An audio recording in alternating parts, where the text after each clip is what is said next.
Rajshahi medical college হাসপাতালে দুদকের অভিযান, অনিয়মের প্রমাণ। রাজশাহী মেডিকেল কলেজ হাসপাতালে বিভিন্ন অনিয়মের অভিযোগে অভিযান চালিয়েছে দুর্নীতি দমন কমিশন দুদক।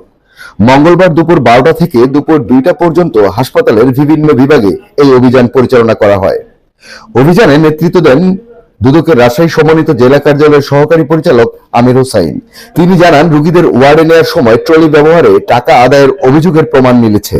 এছাড়া অ্যাম্বুলেন্স সেবাতেও অনিয়ম ও দালাল চক্র সক্রিয় থাকার তথ্য পাওয়া গেছে।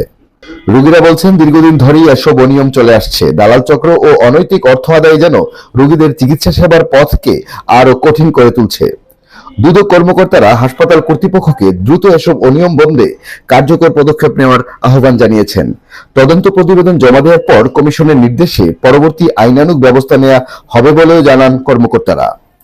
রাজশাহী মেডিকেল কলেজ হাসপাতালে দুদকের এই অভিযান সাধারণ মানুষের মধ্যে আশার সঞ্চার করেছে। নিয়মিত তদারকি ও কঠোর ব্যবস্থা গ্রহণ না করলে এমন অনিয়মের শিকারে পড়তে থাকবে অসহায় রোগীরা। আঘাত রোগীদের সেবা নিশ্চিতকরণের জন্য দুর্নীতি দমন কমিশনের নিয়মিত অভিযানের ধারাবাহিকতায় আজকে রাজশাহী মেডিকেল কলেজ হসপিটালে আমরা অভিযান পরিচালনা করি। অভিযান পরিচালনা কালে আমরা রাজশাহী মেডিকেলের স্টোর রুম সাথে স্টক রেজিস্টারের সাথে মিলিয়ে দেখি এবং কাগজপত্র সংগ্রহ করি। আমরা রেকর্ডপত্র পর্যালোচনা করে কমিশন বরাবর আমাদের প্রতিবেদন দাখিল করব।